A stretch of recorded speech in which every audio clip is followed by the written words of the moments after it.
Continuando con el laboratorio 1 de microanatomía que corresponde al tejido epitelial, observaremos las láminas de este tipo de tejido. Para una mejor identificación de tejidos, se presentará una imagen histológica o microfotografía y una figura o imagen animada para su respectiva comparación. Iniciaremos hablando de los epitelios simples. El primero de ellos es el epitelio pavimentoso simple o también llamado epitelio escamoso simple. ¿Qué estructuras vamos a identificar? Bueno, es una sola capa de células poligonales de forma plana y están densamente agrupadas. La superficie es similar a un piso de mosaico. Sus núcleos son en posición central y aplanados o esféricos. En esta microfotografía histológica se representa el corte de un vaso sanguíneo. Las flechas nos indican los núcleos de la célula que se muestran con una coloración azul más acentuada. El núcleo tiene una forma ovalada, plana o esférica. En el círculo rojo se ubica una célula de forma escamosa. Acá con lo que señalamos con el puntero representa la capa de células que podemos observar que es una sola capa, por lo tanto es de tipo simple. Al epitelio pavimentoso simple que tapiza con mayor frecuencia el sistema cardiovascular se le conoce como endotelio. En la imagen animada ubicada en el lado derecho observamos un vaso sanguíneo formado por una sola capa de células muy unidas y de forma pavimentosa. Entre algunas funciones que realiza este tipo de tejido es la de filtrar la sangre en los riñones. Otro epitelio es el epitelio cúbico simple. Las estructuras a observar de este epitelio son una sola capa de células. Cada célula tendrá igual ancho por alto, se asemejan a un hexaedro, ya que cada célula tiene 6 caras iguales. Sus núcleos se encuentran en posición central, son de forma redondo y lo que los rodea es el citoplasma celular. Observamos una microfotografía de un corte de túbulos renales. En él vamos a identificar el epitelio cúbico simple que se encuentra en el círculo rojo grande. ¿Por qué es este tipo de epitelio? Porque sus células las logramos identificar que son de forma cuadrada. Vemos que es una línea de células, por lo tanto es simple. En el círculo amarillo identificamos el núcleo de la célula. A la par tenemos una imagen de un corte o una sección de una glándula tiroidea, el cual también contiene epitelio cúbico simple, una sola línea de células. Su forma celular es de cúbico y sus núcleos se encuentran a nivel central. El epitelio cilíndrico simple. Las estructuras a identificar Visto en un corte longitudinal, estas células serán altas y rectangulares, tienen la forma de un prisma. Visto desde la superficie, las células se parecen bastante a las del cúbico simple. Sus núcleos son ovoides y suelen localizarse al mismo nivel, justo casi en la mitad basal de la célula. ¿Dónde los localizamos? Bueno, recubriendo gran parte del tubo digestivo, entre otros órganos. En la microfotografía observamos una porción de epitelio cilíndrico simple no ciliado del intestino delgado. Delimitamos con las líneas rojas a la línea de células que lo forma, que es solo una.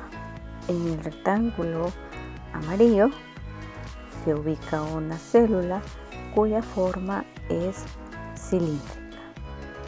De color violeta más intenso es el núcleo de la célula. Observamos que los demás núcleos se ubican en la misma línea. Bajo esta capa de células se encuentra, justo donde va nuestro puntero, la membrana basal. Este epitelio no contiene cilios, pero sí presenta microvellosidades en la superficie apical y también posee células calciformes. Recordemos que las microvellosidades son prolongaciones citoplasmáticas digitiformes. Estas serán estrechas que se proyectan desde la superficie apical celular. Y es gracias a estas especializaciones que el tejido aumenta la tasa de absorción.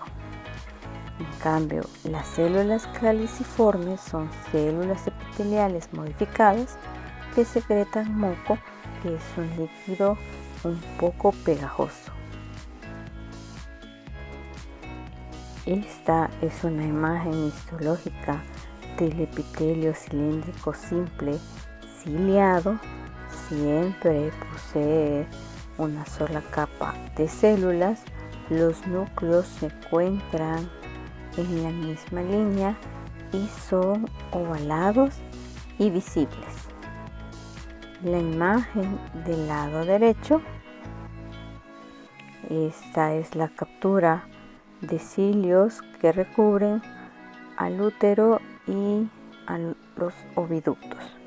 Los oviductos son conductos del aparato reproductor femenino que comunica cada ovario con el útero y en algunos otros órganos. En la imagen nos muestra las trompas de falopio tomadas desde un microscopio electrónico de barrido. Aquí se presenta la superficie de las células ciliadas, que son las que observamos de color verde y en el círculo. Así también todo lo que observamos en la imagen de color verde hace referencia a los cilios.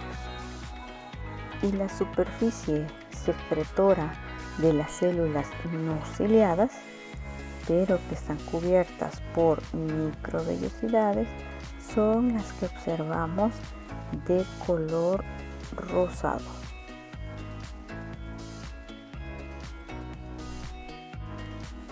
El epitelio cilíndrico pseudoestratificado, sus estructuras a identificar serán que poseen células altas y bajas, y que las células altas tienen una base estrecha en contacto con la lámina basal.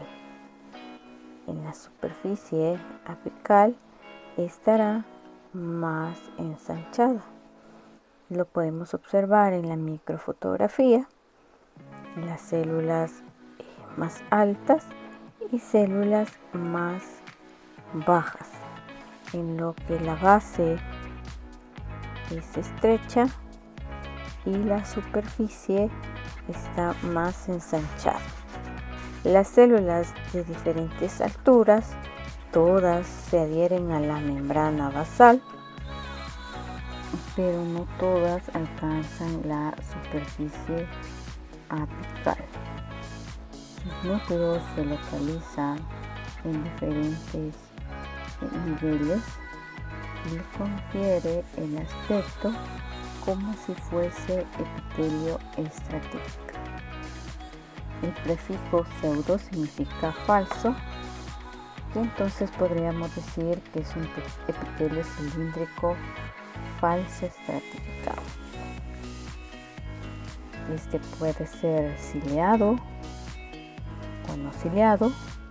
En las imágenes se muestra uno no ciliado y en la microfotografía está ciliado.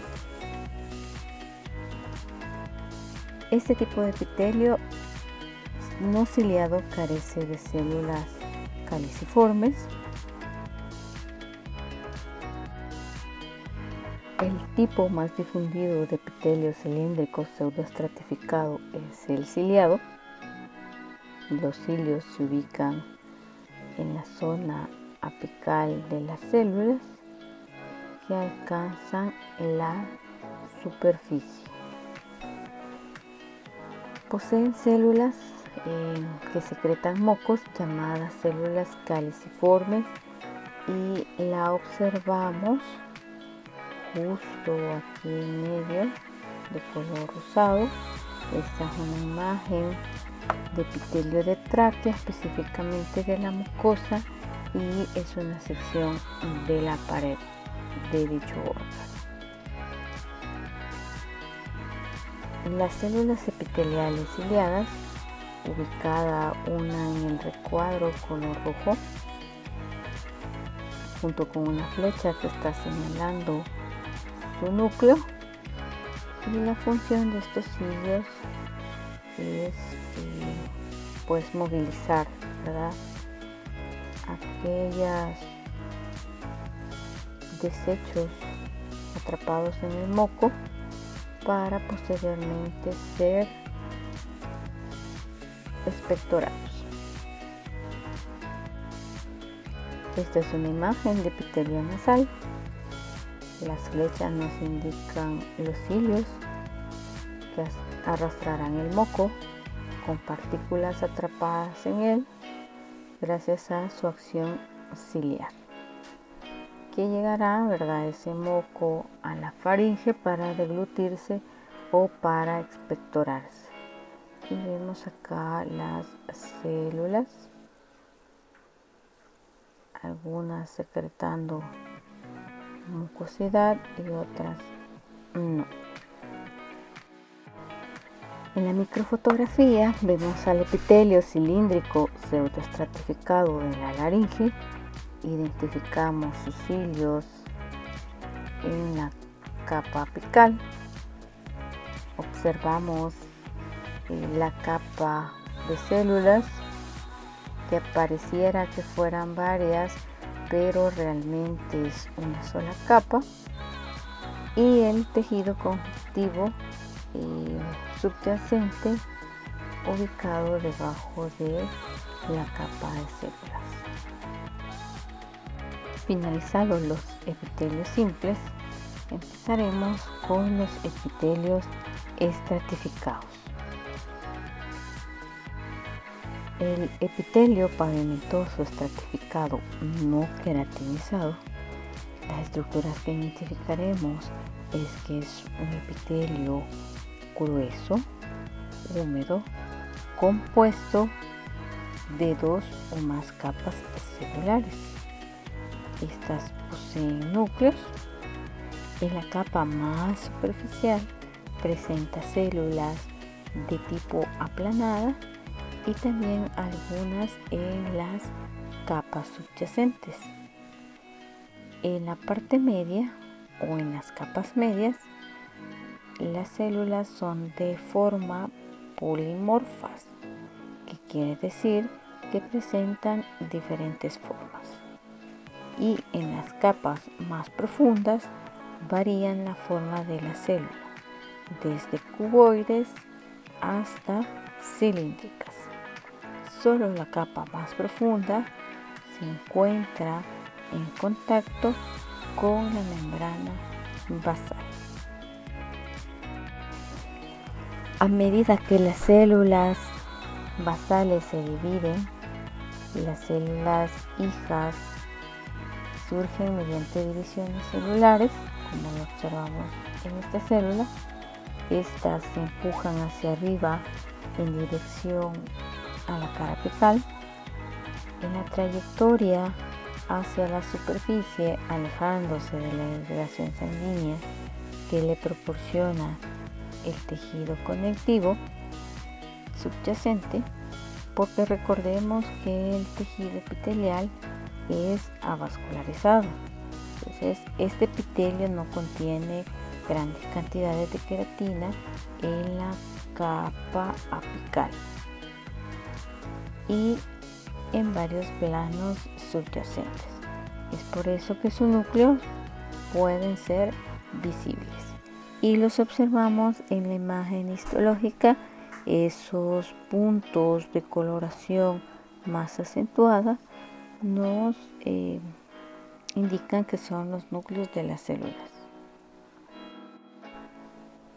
Hablando del epitelio pavimentoso estratificado no queratinizado, en la imagen histológica tenemos al ectocervix. Este es la parte externa del cuello uterino. Las flechas del lado derecho nos indican las células de diferentes capas con sus respectivos núcleos. Tratamos de identificar su forma celular, siendo la más superficial de forma aplanada. La intermedia es de forma polimorfa y la profunda es de tipo cúbica. Las flechas del lado izquierdo nos muestran que son estratificados, ya que posee más de 2 capas y que el epitelio se encuentra unido a la membrana basal. Otra subclasificación del epitelio pavimentoso estratificado es el queratinizado. Este desarrolla una capa dura de queratina en la capa apical de las células y varias capas subyacentes. Por lo tanto, pierde su núcleo y su citoplasma. Es por eso que no observamos núcleos en las células superiores. La queratina es una proteína. La concentración de esta aumenta en las células a medida que se alejan de la irrigación sanguínea nutritiva. A este epitelio lo localizamos en la capa superficial de la piel, entre otros. En la imagen de la izquierda observamos al epitelio pavimentoso estratificado no queratinizado, y en el círculo justo podemos observar que hay un núcleo de una célula. Son varias capas de células que están unidas a la membrana basal. Entonces hacemos una comparación de ambos tipos de epitelios, en los cuales una tendrá núcleos y la otra no los poseerá.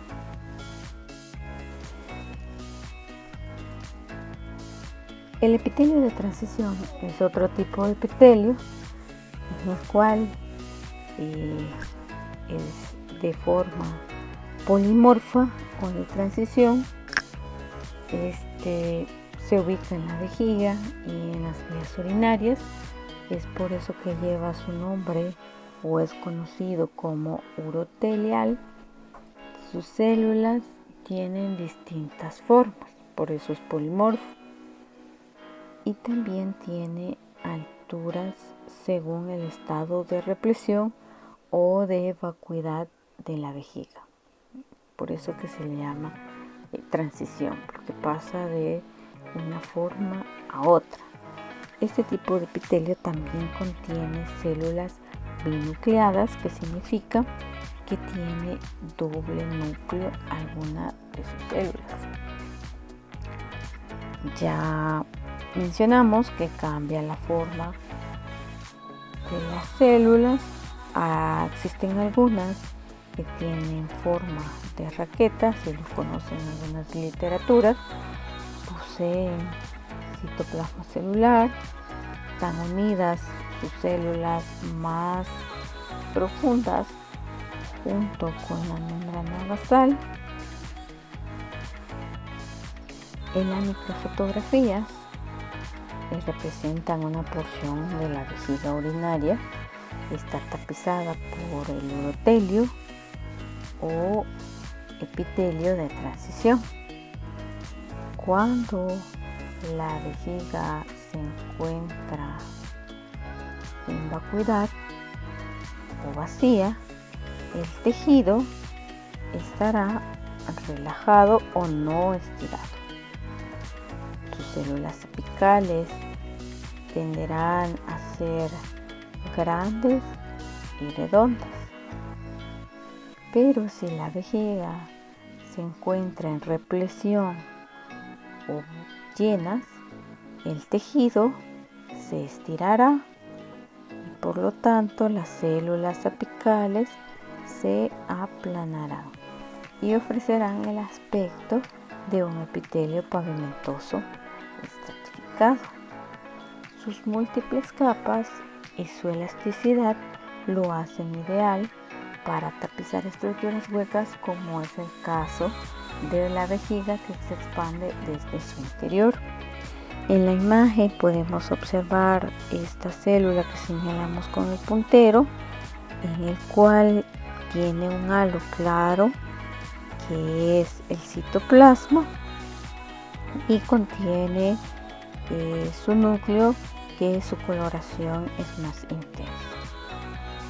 También observamos algunas células binucleadas con doble núcleo y algunas células que presentan la forma en raqueta.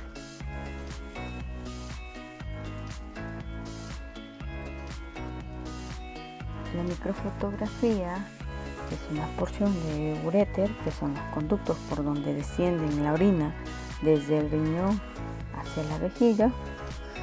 Estos están revestidos por epitelio de transición. Algunas de sus funciones es el estiramiento de órganos urinarios.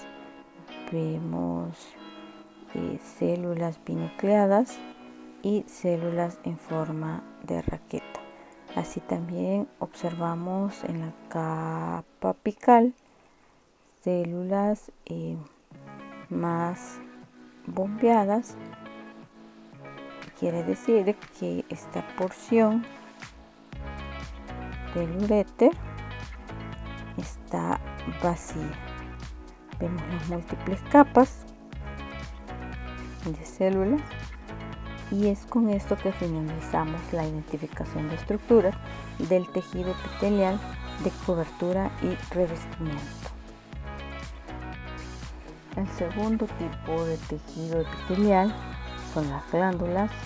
Estas se originan a partir de las células epiteliales y constituyen la porción secretora de las glándulas. Con base en la forma de distribución de sus productos, las glándulas se clasifican en dos grupos principales. El primero de ellos son las glándulas exócrinas, que secretan sus productos a través de conductos hacia la superficie epitelial externa, como la superficie cutánea o la luz de un órgano hueco. Y el otro tipo son las glándulas endócrinas, las cuales no tienen conductos, perdieron sus conexiones con el epitelio original y en consecuencia secretan sus productos a los vasos sanguíneos o linfáticos para distribuirse. La clasificación de las glándulas exócrinas se da por el número de las células que lo forman, su estructura y la naturaleza de su secreción. La clasificación de las glándulas exócrinas por el número de células que lo forman se clasifican en unicelulares y en multicelulares. Las unicelulares pues están constituidas por una sola célula, en la cual tenemos como ejemplo las células caliciformes.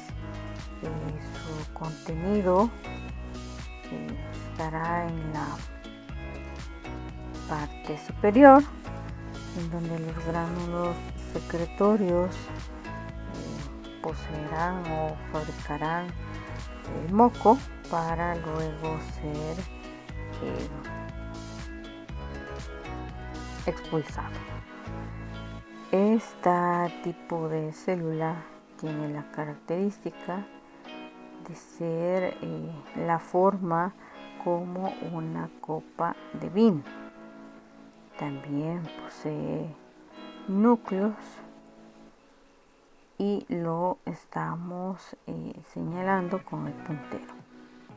Las multicelulares, como su nombre lo indica, están constituidas por muchas células.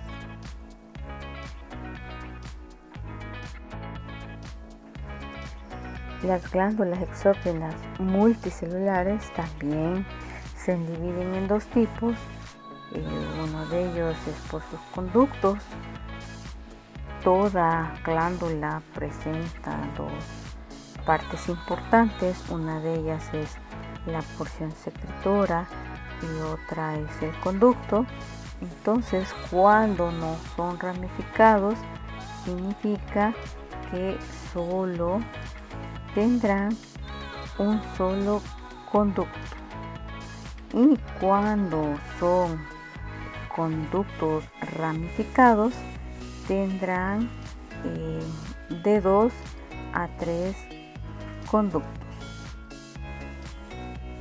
Otro tipo de clasificación es a través de la forma, que tenemos las tubulares, que se asemejan a la forma de un tubo, y las acinares, que estas tendrán una forma como de sacos.